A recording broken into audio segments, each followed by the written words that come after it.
اعوذ باللہ من الشیطان الرجیم، پناہ مانگتا ہوں میں اللہ کی شیطان مردود سے۔ وَإِذِ اسْتَسْقَىٰ مُوسَىٰ لِقَوْمِهِ فَقُلْنَا اضْرِب بِّعَصَاكَ الْحَجَرَ فَانفَجَرَتْ مِنْهُ اثْنَتَا عَشْرَةَ عَيْنًا قَدْ عَلِمَ كُلُّ أُنَاسٍ مَّشْرَبَهُمْ كُلُوا وَاشْرَبُوا مِن رِّزْقِ اللَّهِ وَلَا تَعْثَوْا فِي الْأَرْضِ مُفْسِدِينَ۔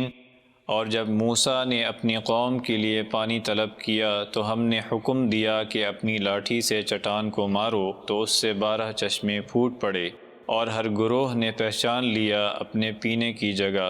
اللہ کے دیے ہوئے رزق سے کھاؤ پیو اور زمین میں فساد نہ مچاؤ۔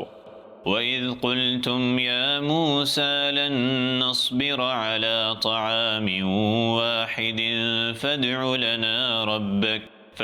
لنا ربك يخرج لنا مما تنبت الأرض من بقلها وقثائها وفومها وعدسها وبصلها۔ اور جب تم نے کہا اے موسیٰ ہم ہرگز ایک قسم کے کھانے پر صبر نہیں کر سکتے، پس آپ اپنے رب سے ہمارے لیے دعا کریں کہ ہمارے لیے زمین میں سے اگنے والی چیزیں جیسے ترکاری اور ککڑی اور گندم اور مسور اور پیاز پیدا کرے۔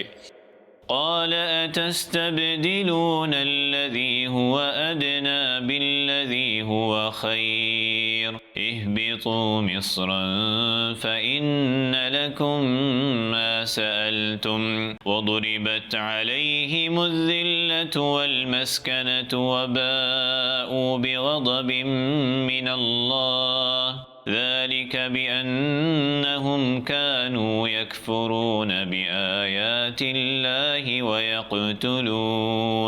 ويقتلون النبيين بغير الحق ذلك بما عصوا وكانوا يعتدون۔ کہا کیا تم ایک بہتر چیز کے بدلے ادنا چیز لینا چاہتے ہو؟ پس جاؤ کسی شہر میں داخل ہو جاؤ، جو کچھ تم نے مانگا ہے تمہیں مل جائے گا، اور ان پر ذلت اور محتاجی مسلط کر دی گئی، اور وہ غضب الہی کے مستحق ہوئے، اس لیے کہ وہ اللہ کے احکام سے انکار کرتے اور نبیوں کو ناحق قتل کیا کرتے تھے، اور یہ اس لیے کہ وہ گناہ کرتے اور حد سے بڑھ جایا کرتے تھے۔